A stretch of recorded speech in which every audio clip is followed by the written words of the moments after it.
It was supposed to be a simple drive.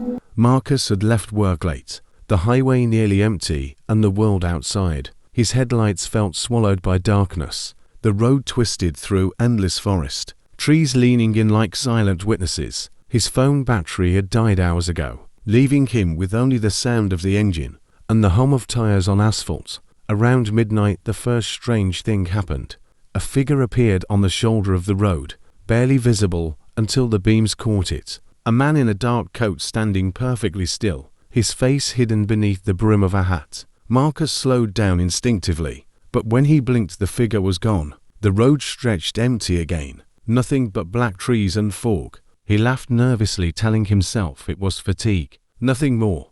But soon he noticed something else. No matter how far he drove, the mile markers never changed. He had been passing the same sign, mile 46, over and over. The gas gauge hadn't moved either. His car felt trapped, locked in some invisible loop. An hour later, headlights appeared in his rearview mirror. Relief washed over him at first. Another driver meant he wasn't alone. But the car behind never passed. Its lights kept a steady distance, tailing him through every bend and stretch of road. Curious, Marcus slowed down. The car behind slowed too. He sped up, it matched his pace. When he finally slammed his brakes, the lights vanished completely, as if they had never been there. The silence inside the car grew unbearable. He rolled down the window for air, but the woods outside were darker. The night should allow.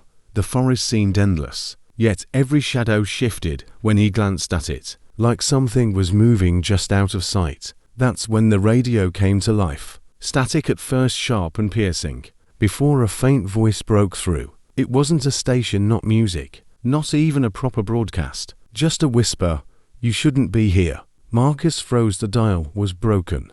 He hadn't touched it. He reached out with shaking fingers, switched the radio off, and yanked his hand back like it had burned him. But the whisper didn't stop. It echoed faintly in the car, like someone was sitting in the back seat. His chest tightened. He didn't want to look, but every instinct screamed at him to check the rearview mirror. Slowly he lifted his eyes. For a split second he saw her pale skin, dark hollow eyes, a woman sitting behind him, lips curled in a twisted smile. He jerked the wheel in panic, the car skidding onto the shoulder. Before he corrected it, when he looked again, the seat was empty, but the faint smell of perfume lingered in the air, sickly sweet and out of place in the stale car. By now Marcus was trembling. He just wanted off this road. Any road. He searched for an exit, a sign, a turn-off, but every direction looked the same. And then he saw it, a glowing figure, standing in the middle of the road ahead. He slammed the brakes, the tires screaming against asphalt. The figure didn't move. It just raised an arm and pointed to the woods. Marcus sat frozen. His instincts screamed to drive forward, to ignore it, to flee. But the engine died on its own, leaving him in absolute silence. The only sound was his heartbeat hammering in his ears. He opened the door slowly.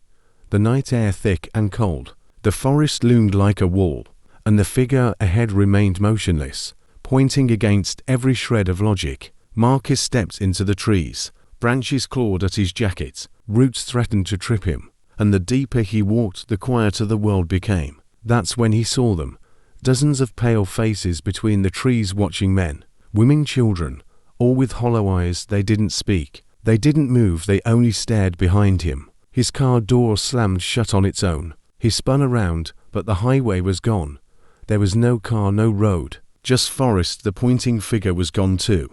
Marcus ran, but the forest bent around him, guiding him in circles no matter where he turned. The pale figures were waiting closer. Each time their whispers rose with the wind. Hundreds of voices overlapping in a single, chilling phrase, "You are never alone at night." When Marcus finally collapsed, too exhausted to move, the figure stepped closer. Cold hands reached from the dark, pulling him down into silence. By morning the highway looked empty again, as though nothing had happened.